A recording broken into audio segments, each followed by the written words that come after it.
Deseables son más que el oro y más que mucho oro afinado, y dulces más que la miel, la que destila del panal.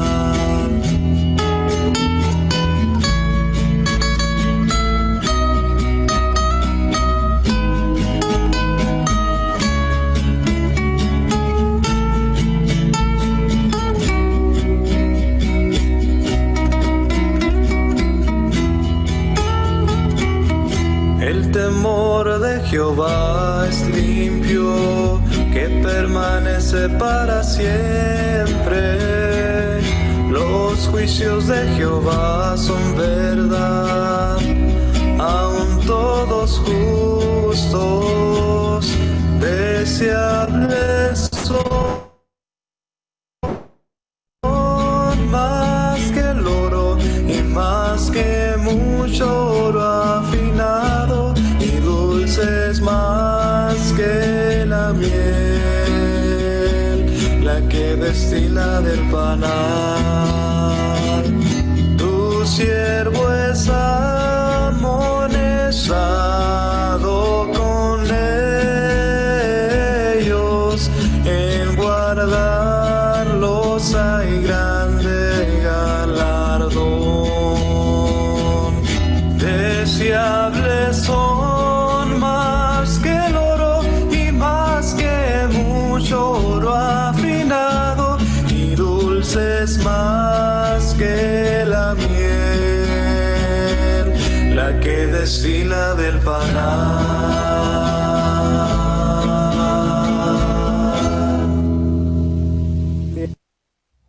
Espero que les hayan gustado. Bien. La letra tiene unos 3000 años, así que no es tan nuevo el corito, es un salmo. Y muchos de los que cantamos son de esa edad, porque la escribía David. Los invito a abrir todas sus Biblias en el capítulo 10 de Apocalipsis. Es un capítulo que no es muy largo, tiene 11 versículos, y quisiera darlo todo en esta noche. Vamos a ver cómo vamos. Veníamos viendo en el capítulo anterior, en el 9, la sexta trompeta devastadora con esa guerra, que en la totalidad hemos visto la muerte de más de la mitad de la población mundial. Y los últimos versículos que veíamos decía que ni aún así se arrepintieron. Y hoy charlábamos acá con Lili y veíamos una noticia ayer en la televisión que hay movimientos en países, digamos, de primer mundo que niegan que hay virus o que no es realidad esto. Y digamos, como algo tan culto que se le murió tanta gente, se le murió el personal de salud, que dicen que es un invento de los medios, y así es el hombre, es ciego, es muy cerrado, no quiere ver las realidades, no quiere ver los juicios, no quiere ver los castigos, las penitencias que pone Dios. Ahora en este capítulo uno diría, viene la séptima trompeta, porque la anterior fue la sexta, pero sucede igual que con los sellos. Después del sexto hay un paréntesis, aquí también hay otro paréntesis. Este paréntesis va a durar este capítulo 10 y parte del 11. Y en el versículo 15 del 11 vamos a ver ahí la séptima trompeta. Esa séptima trompeta abre los 7 plagas o 7 copas de ira, el furor de Dios que se derrama rápidamente ahí en el último tiempo. Sí, a ver si yo puedo ver ahora una imagen de acá de un PowerPoint para ubicarnos en el tiempo. Vamos a ver si es posible verlo. Estamos ubicados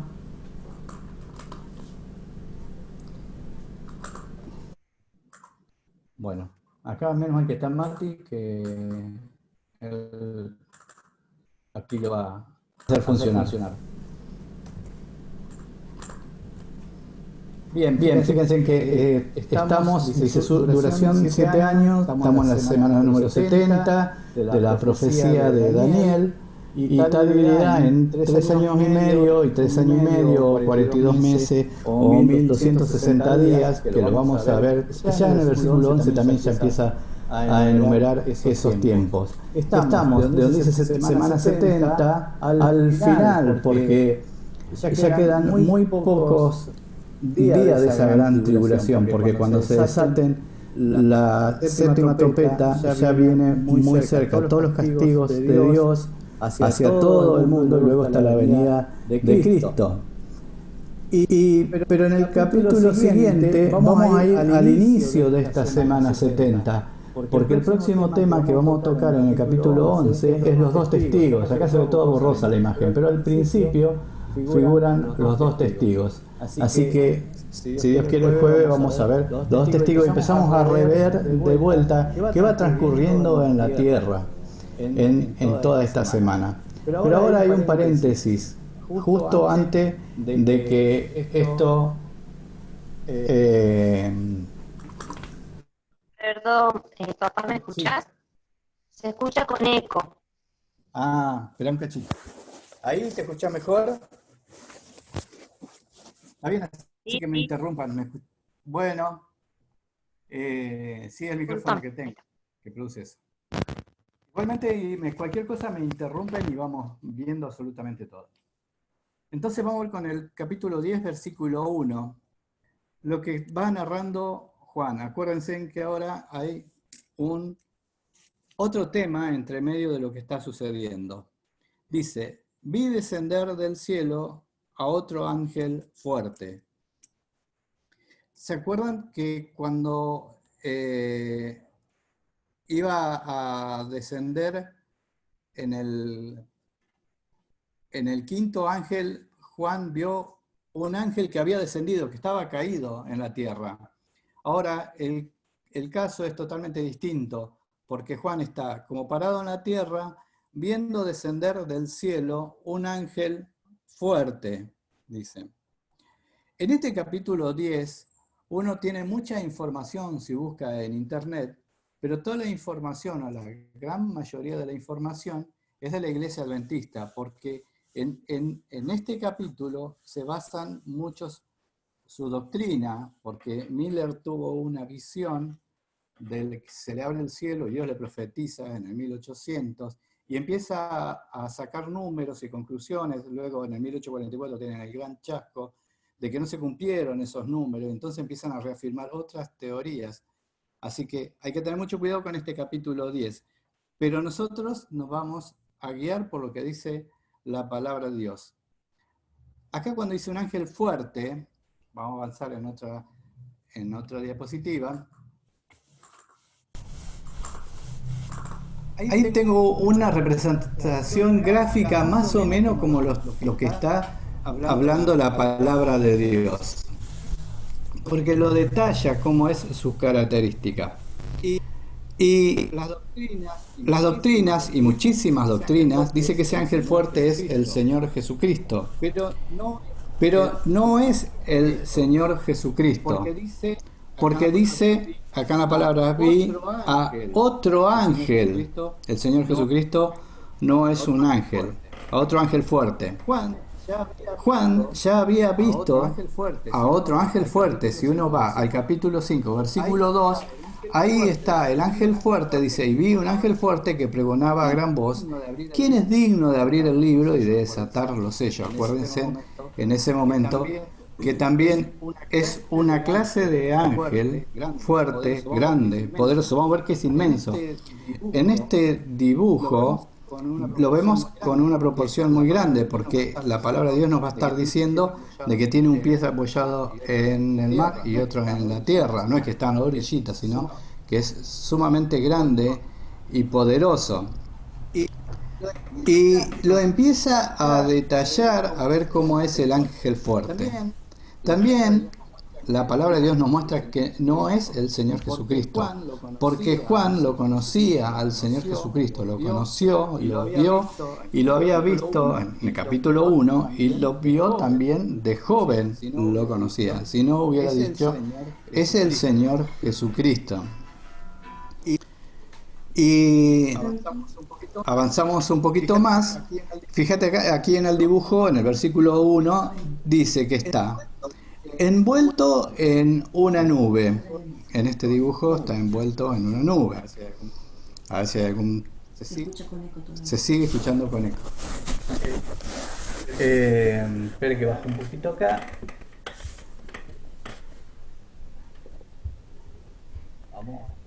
Vamos a acomodar los oyentes. Bueno, no quieren esta ventana. Saca un cachito el power, un poquito el parlante. Ahí, un poquito más. Bien, ahí me van a escuchar mejor. Fíjense que lo va detallando como ese ángel fuerte. Dice, envuelto en una nube.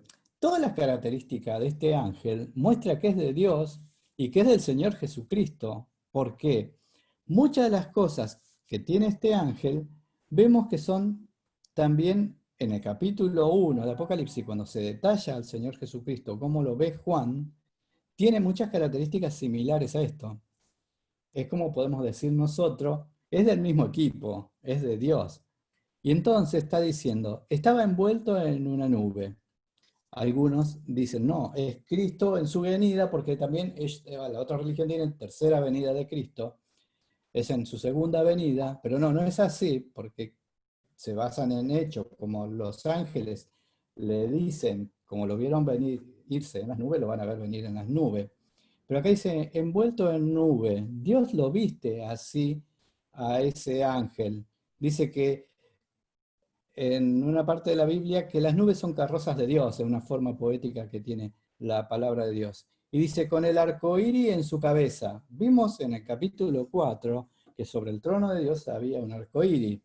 Un arco iris, nosotros conocemos el origen en que lo hizo Dios y fue un pacto con Noé. Cuando terminemos de leer un poco, vamos a volver un poquito a Noé.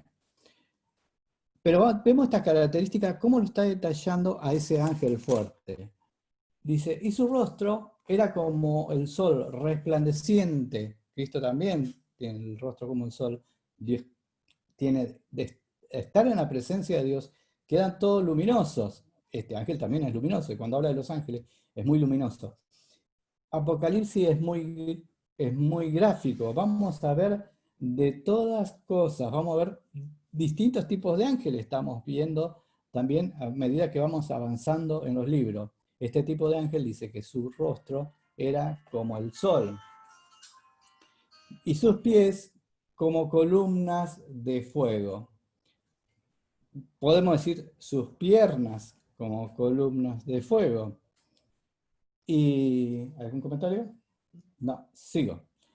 Y algo brillante en Apocalipsis 1 también vemos que dice de Cristo que eran sus pies como bronce bruñido, pero cuando habla en el Antiguo Testamento hay distintos versículos que también, sobre todo en Daniel 10, detalla de cómo es el ángel que lo visita a él y que le va a dar la profecía del capítulo 11 y 12, y el 10, capítulo 10 entero, igual que este capítulo 10, detalla también la presencia de un ángel ahí también poderoso. Y es muy similar a lo que está narrando Juan aquí de lo que está viendo. Entonces, vemos que es otro ángel. Y vemos que tenía también, dice versículo 2. En el versículo 1 vimos la apariencia. Ahora el versículo 2 muestra qué tiene y la posición de ese ángel. Dice, y tenía en su mano un librito abierto. El título de esto que estamos viendo es El ángel con el librito. Bien, algunas doctrinas dicen que es el mismo libro o rollo que tenía Cristo, que él tomó de la mano del Padre y lo fue desenvolviendo. Pero en la traducción original, libro que toma Cristo, que está sellado y lo empieza a desatar, es libro en mayúscula, en grande, es biblón el griego. Y este es el diminutivo de libro, es librito, es tal cual está escrito en la palabra de Dios, no lo podemos equivocar. Acá figura la palabra biblaridión, que es diminutivo de libro. O sea que no es el mismo libro que tenía Cristo que estaba desatando. Uno se puede preguntar, ¿cómo es este libro chiquito? ¿A qué se refiere? Yo me puse unas preguntas acá. ¿Qué contiene este libro? ¿Será parte del Apocalipsis de lo que queda? ¿Será el capítulo siguiente, el 11? ¿Será los juicios de Dios? ¿Será chiquito porque queda muy poco tiempo para acortar? Estamos casi en la mitad de Apocalipsis, queda un poquito más de la mitad. Cuando terminemos el 11 vamos a estar en la mitad. No sabemos lo que tiene ese librito, ni qué contiene. Es indudable, luego cuando avancemos, que es la palabra de Dios mismo, que es lo que profetizaron los profetas en la antigüedad, que es el Evangelio, es la traducción que vamos a ver a continuación, bastante más adelante. Eso es lo que dice el librito. O sea que acá el ángel en su mano, en una mano, tiene un librito y está abierto. Y cuando desciende ese ángel, leemos en el capítulo 2, y puso su pie derecho sobre el mar y el izquierdo sobre la tierra. Apoya cada pie, imagínense lo colosal, lo grande que es ese ángel que está pisando sobre la tierra y el mar. El poner un pie sobre algo, es decir, tengo posesión, estoy dominando, estoy aquí. Esta tierra está poseída y dominada en estos tiempos por el enemigo, pero quien la hizo, el creador, y a quien le pertenece, es a Dios. Y no solo la tierra y el mar, sino el cielo también, porque lo vamos a ver que tiene la mano hacia el cielo también. 3 posiciones tiene el ángel. Mano elevada, mano derecha elevada, y cada pie en tierra. Luego vamos a ver en capítulo más adelante que del mar viene una bestia y de la tierra también surge otra. Pero acá está Dios tomando posesión, indicando a través de este ángel poderoso que le pertenece. Y es tanto que le pertenece a Dios que lo vamos a ver en pocos versículos, 3 veces repetido lo mismo. Fíjense, acá en el capítulo 2 dice que pone su pie sobre el mar y sobre la tierra. Luego en el versículo 5 vemos su pie sobre el mar y sobre la tierra. Y luego en el 8 al finalizar también que pone su pie sobre el mar y sobre la tierra. ¿Por qué hace tanto hincapié? Porque le pertenece a Dios eso. Está diciendo, esto es mío. Va a declarar algo, va a jurar algo el ángel ahí. ¿Y por quién va a jurar? Por quien le pertenece todo eso. Y va a jurar cosas que vamos a ver ahora más adelante.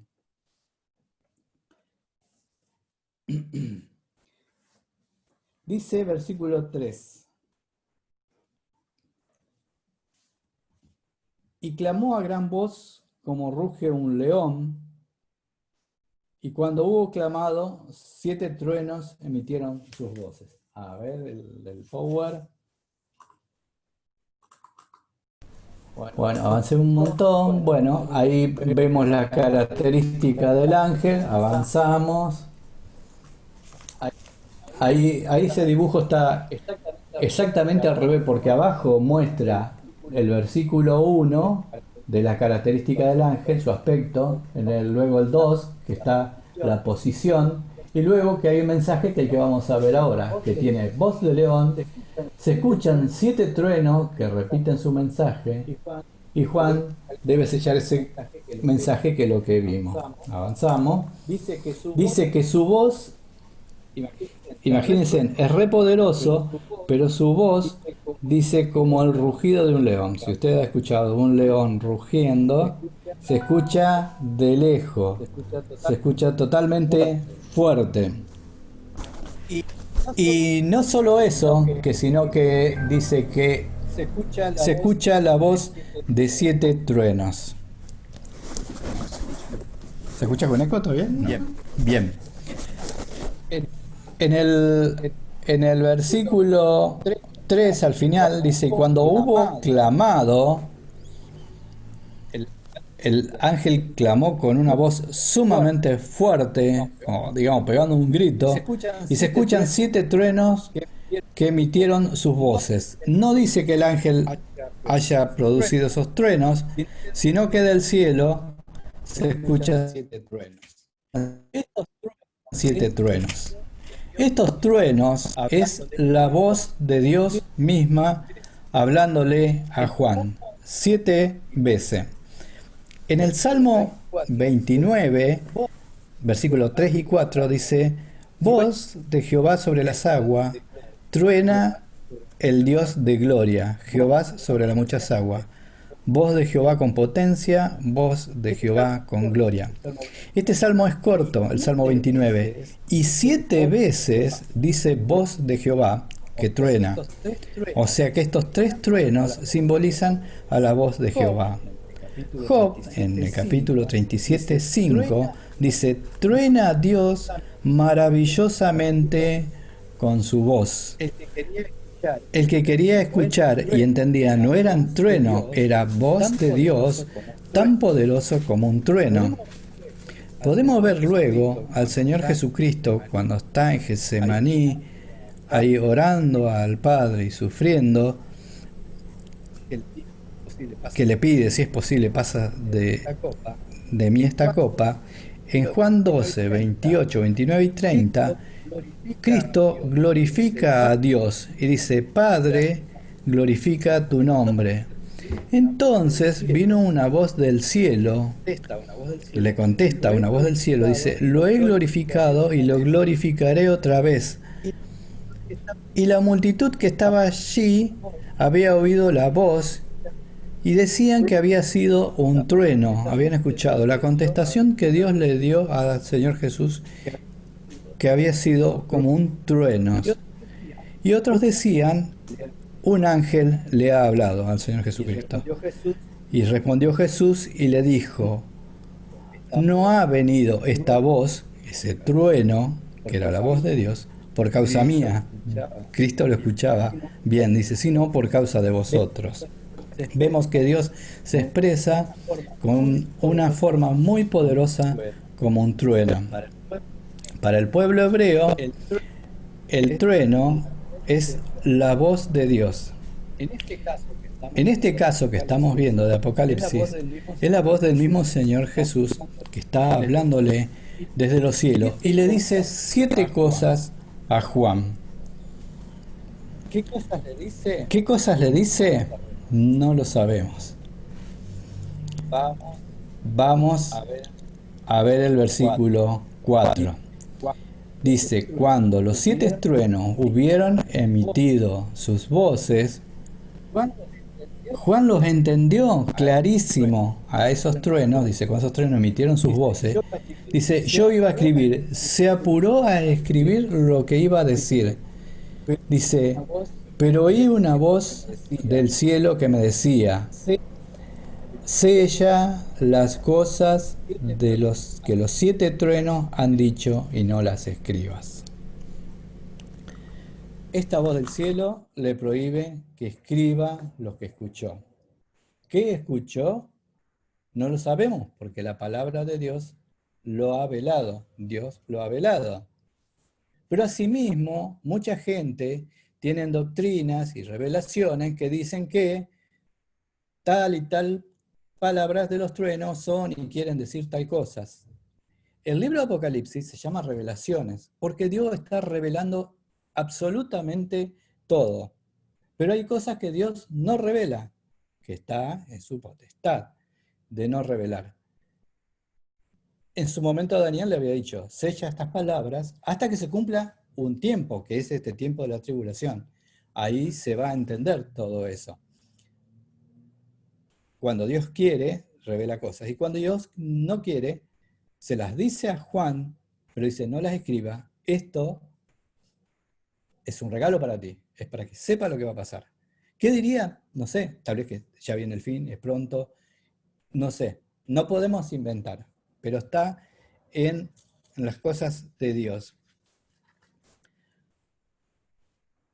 Dice, séllala y no la escriba, le dijeron esos truenos que él iba ya pronto a escribir. Conocía la voz de Cristo. Dice, esta es profecía, lo voy a escribir, pero se lo prohíbe. Esto es un secreto para Dios. En Apocalipsis 22:10, Dios le dice que todo el resto no estaba sellado, porque dice, no selle la palabra de la profecía de este libro, porque el tiempo está cerca. Pero eso de los truenos, no sabemos qué es lo que pudo escuchar aquí Juan. A Pablo también le había sucedido algo similar, porque cuando va al tercer cielo, Pablo, y lo podemos leer en 2 Corintios 12:4, dice que fue arrebatado al paraíso, donde oyó palabras inefables que no le es dado al hombre expresar. Dios le mostró cosas, dijo, no cuentes. Es lo que sí le dio, y lo que no, no, porque está en las cosas de Dios. Dios revela sus planes, deduzco yo, Dios revela sus planes para cada uno de nosotros a través de su palabra y nos muestra muchísimas cosas y vamos aprendiendo muchísimas cosas de lo que va a suceder en el futuro. El enemigo, Satanás, sabe todo esto mucho mejor que nosotros, sabe lo que le espera.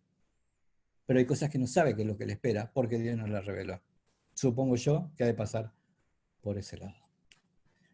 Así que por eso ahí le pone de que no se lo revela. Bueno, hay más dibujitos por ahí, pero bueno, seguimos avanzando. ¿Qué hora es? Vamos bien. Versículo 5. A ver acá que decía, vi descender. Bien, vamos a decir, dejarlo ahí, el juramento del ángel. Y el ángel, versículo 5, que vi en pie sobre el mar y sobre la tierra, acá por segunda vez lo muestra la posición que tiene, levantó su mano al cielo. Acá lo vemos en las tres posiciones, que el cielo le pertenece a Dios, la tierra y el mar también. Y en el versículo 6 vemos que jura.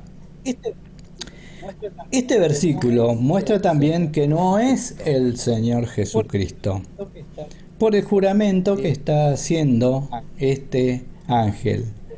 Dice que este ángel juró por el que vive, que es Dios, por los siglos de los siglos, eternamente, por el Señor Jesucristo también, que creó el cielo y las cosas que en él están, y la tierra y las cosas que están en ella, y el mar y las cosas que están en él.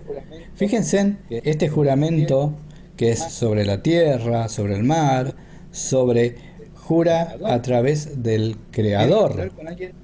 Tiene que jurar con alguien mayor que él.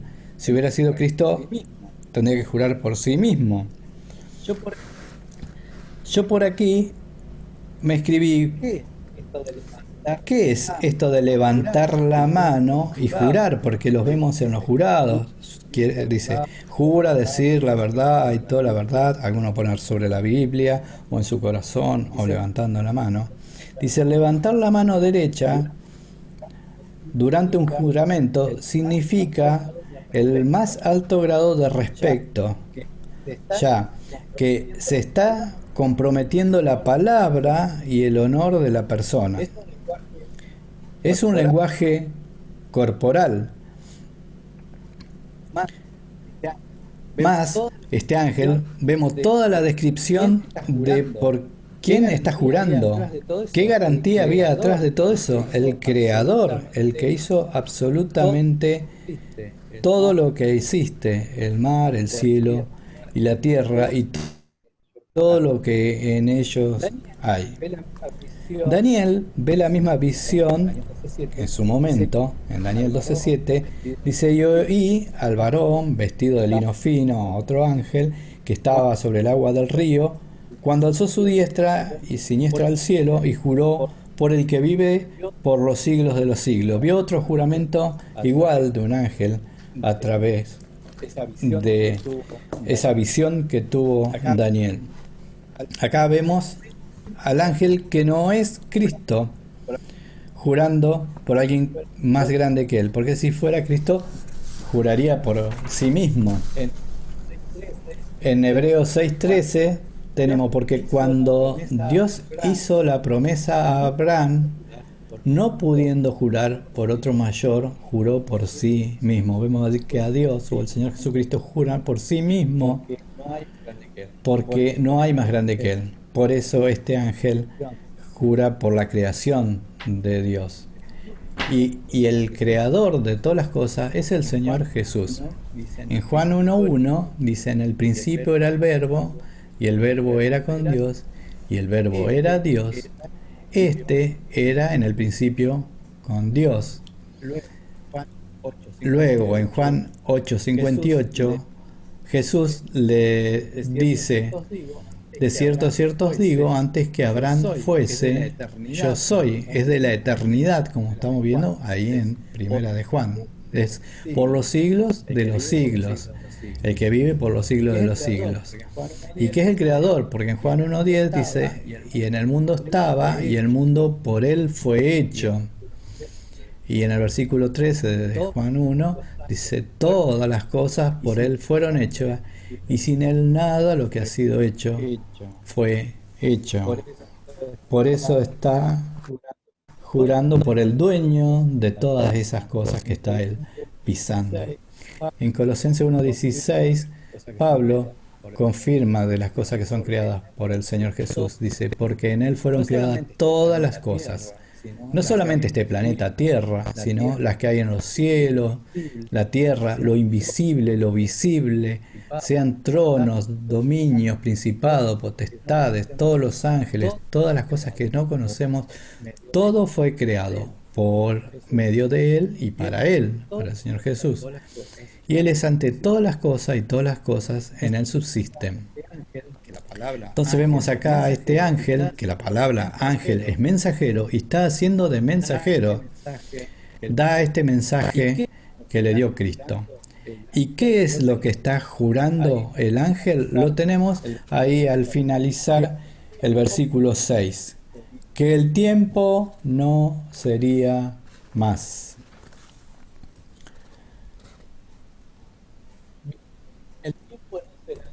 Bien, el tiempo no será más. Acá también surgen otras religiones con esto, que dice que se detiene el tiempo de Dios a partir de ese momento y no funciona más el tiempo, ¿no? Y bueno, y hay otras creencias también así muy descabelladas. Lo que está diciendo es tal cual lo que dice. Se terminó el tiempo, está diciendo. Estaban contando lo que va a suceder ahora, próximamente. Viene la séptima trompeta y se desencadena rápidamente todo. No hay más dilación de tiempo. Se terminan las oportunidades. De ahora en adelante viene juicio absolutamente sobre toda la tierra. El tiempo se terminó. Más adelante vamos a decir, como esa palabra se consumará en el versículo 7, que ese es ese como telestai que dijo Cristo: consumado es. Acá también del mismo verbo se va a consumir. Se termina el tiempo. Ahora lo que viene es sumamente muy breve. Cristo en Mateo 24:22 dice: si aquellos días no fuesen acortados, nadie sería salvo. Mas por causa de los escogidos, aquellos días serán acortados. Yo entiendo que esto es para los que están pasando la gran tribulación. El Señor ya pone el fin. Tienen que preservar hasta el fin, que está cerca. Luego vamos a ver de la profecía de Daniel cómo se extiende un poquito el tiempo, porque son batallas que van a suceder. Eran 1260 días, después hay una prolongación de 30 días o de 45 días. Lo vamos a ver eso un poquito más adelante. Y yo me imagino aquí lo que están en la gran tribulación, ahí orando el Padre Nuestro: Señor, venga tu reino, venga tu reino. Y para que se consuma ese tiempo, y acá el ángel lo está decretando. El tiempo no es más, no sería más. En Daniel 12:7, que es similar a lo que le estaba contando el ángel de esta profecía, que se va a cumplir próximamente, dice: y oí al varón vestido de lino que estaba sobre el agua del río, el cual alzó su diestra y su siniestra al cielo, y juró por el que vive por los siglos, que será por tiempos, tiempos y mitad de tiempo. Y cuando se acabe la dispersión del poder de su pueblo santo, todas estas cosas serán cumplidas. Cuando se termine esos tiempos, a ver si lo tengo por acá, si puedo avanzar un cuadrito, no se me colgó. Avanzamos uno más. Bien. Acá Daniel dice tiempos, tiempo y mitad de tiempo. Esto es una cuenta de matemática nomás. Tiempo es un año más tiempos, plural 2 años. Y medio tiempo, medio me da 3 y medios años. Acá está 3 por 3, 60, porque los años se cuentan en el calendario hebreo, que es de 360, no de 365 como el nuestro, da 1080, más medio tiempo más 180, en total es 1260. Este número lo vamos a ver en el capítulo 11 y lo vamos a ver repetidamente así, o como 42 semanas. 42 meses. 42 semanas, 42 meses.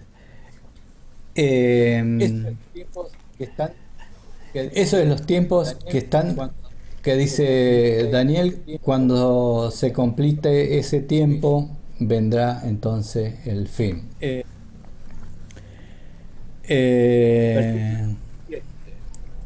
Versículo 7. Sino que en los ángel, cuando él comience a tocar la trompeta, el misterio de Dios se consumará, como él lo anunció a sus siervos los profetas. Este tiempo no sería más, es claro lo que dice el ángel, sino, fíjense que es muy clara la palabra, ese sino está uniendo que ese tiempo no es más, sino que en los días de la voz del séptimo ángel, que lo vamos a ver en el capítulo 11, desde el versículo 15 en adelante, cuando empiece a tocar el séptimo ángel, que también ahí vemos una adoración celestial, en realidad la ejecución del juicio lo vamos a ver en el capítulo 16, ahí se consumen todos los tiempos de Dios, es todo muy rápido, como él lo anunció a sus siervos los profetas. Sus siervos los profetas, como estamos viendo en Daniel, lo podemos ver en Ezequiel, en Jeremías, en varios lados del Antiguo Testamento. Es necesario que vayamos siempre al Antiguo Testamento, porque Dios ya lo había profetizado de esto. Y entonces acá dice Dios que se va a consumir el tiempo de las profecías, como se lo había dado a los profetas. Habla del misterio de Dios se consumará. Esto lo sabe solamente Dios. Nosotros no sabemos los tiempos. ¿Cuándo va a suceder esto? No lo sabemos. Porque esto es algo que le atañe solamente a Dios. Yo tengo en Efesios 1, 9 y 10, dice que del misterio de Dios se consumará.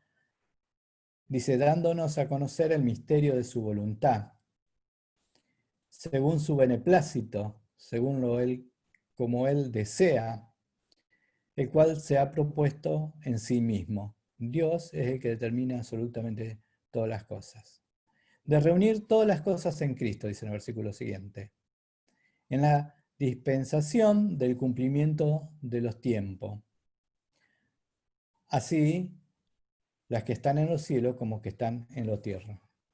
Dios tiene la soberanía y Él tiene el control, pero lo va a cumplir. Nosotros muchas veces queremos saber cosas, pero son cosas de Dios. En Deuteronomio 29:29 dice, es fácil de acordarse porque es 29:29, Deuteronomio 29:29 dice, las cosas secretas pertenecen a Jehová nuestro Dios, no nos pertenece a nosotros, no podemos inventar. Solamente lo que vamos pudiendo entender por revelación de su Espíritu Santo. Mas las que están reveladas son para nosotros, qué clara que está la palabra de Dios, y para nuestros hijos, para siempre, para que cumplamos todas las palabras de esta ley. Tenemos que cumplir lo que dice la palabra de Dios, lo que está escrito y revelado para nosotros. Seguimos, versículo 8. Y la voz que oí del cielo, no la voz del ángel, es muy claro, habló otra vez conmigo. Es la que le había prohibido que escriba lo anterior, lo que había dicho los truenos.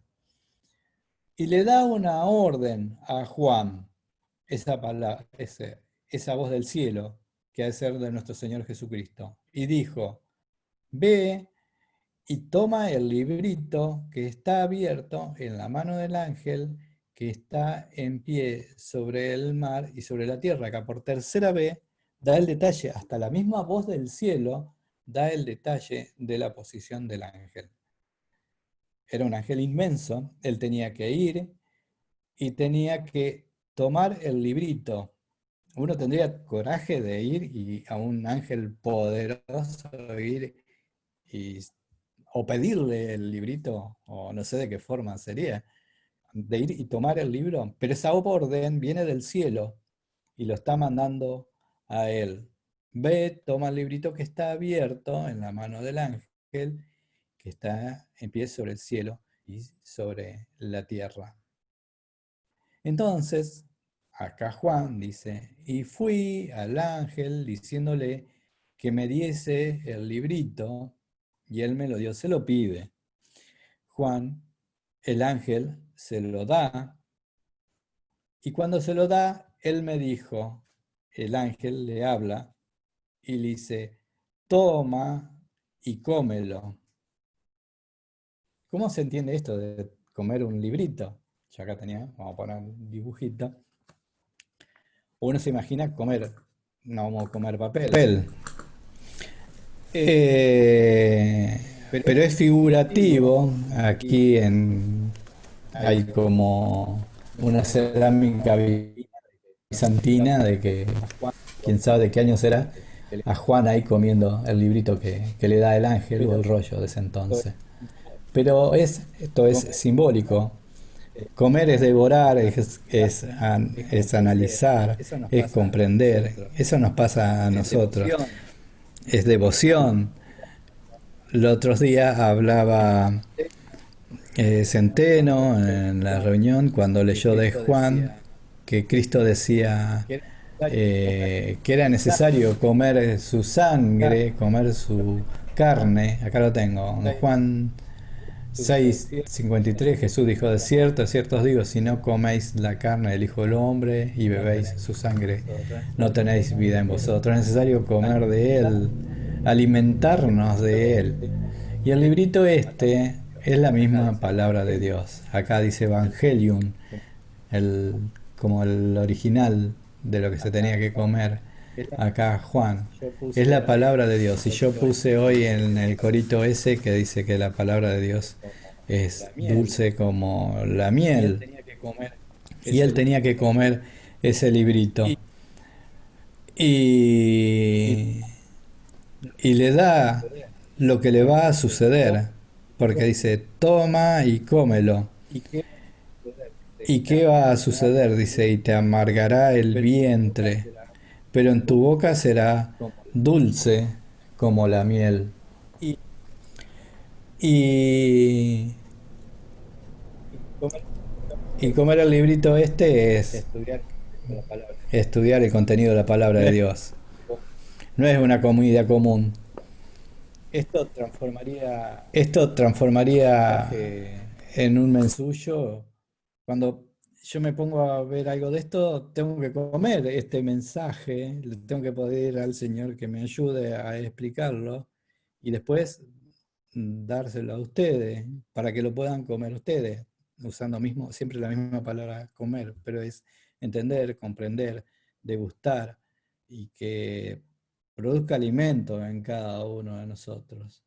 Por eso el mensaje es primero para uno, para poder después poder entregarlo. Y la palabra de Dios eh, la podemos ver que es también dulce. Hay muchísimos salmos. El Salmo 119 sabemos que habla mucho de la palabra de Dios. Y el Salmo 19, que es el que vimos en el corito, dice, deseables son más que el oro y más que mucho oro afinado, y dulce más que la miel que la que destila del panal. En el Salmo 104, 34, dice, dulce será mi meditación en él, yo me regocijaré en Jehová. Es dulce meditar en Dios y en nuestro Señor Jesucristo. El Salmo 119.3 dice, cuán dulces son a mi paladar tus palabras, más que la miel a mi boca, más dulce que la miel, compara el salmista.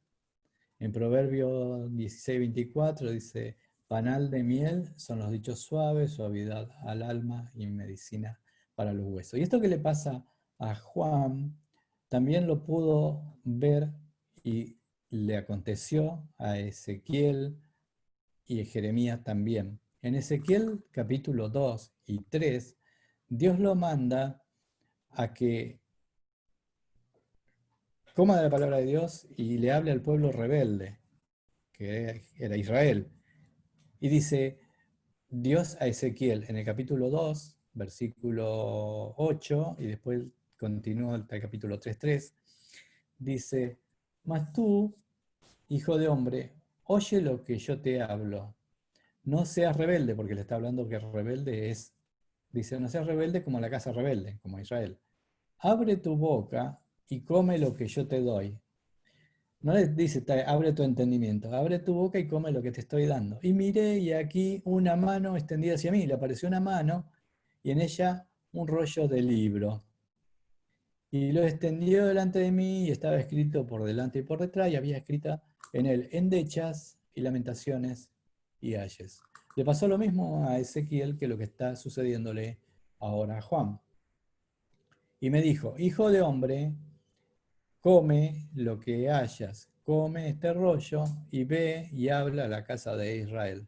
Primero se tenía que alimentar él para poder hablar luego a el pueblo de Israel.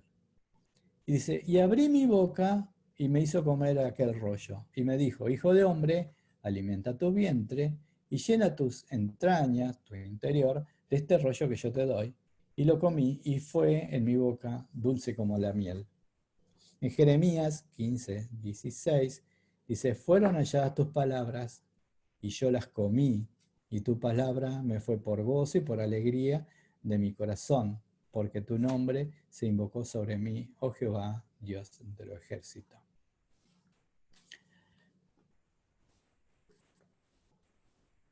Hay un dicho popular que dice, la paciencia es un árbol de raíz amarga, pero de fruto muy dulce. Yo digo, la palabra de Dios es un árbol que tiene sus cosas amargas, que ya lo vamos a ver, pero también muy dulce para nosotros.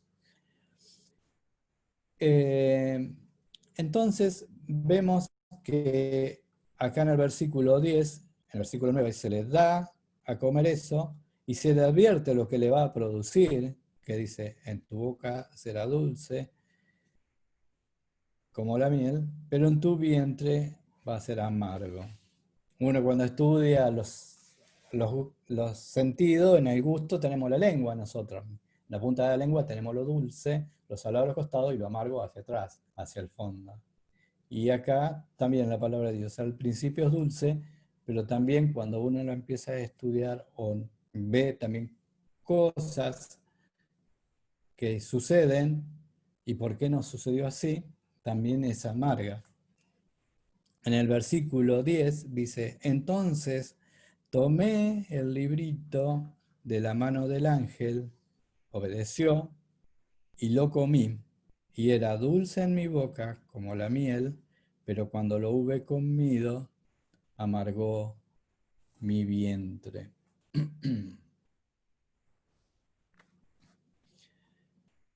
Acá empieza a entender ya todo lo que se le había revelado y, y se da cuenta de muchas cosas.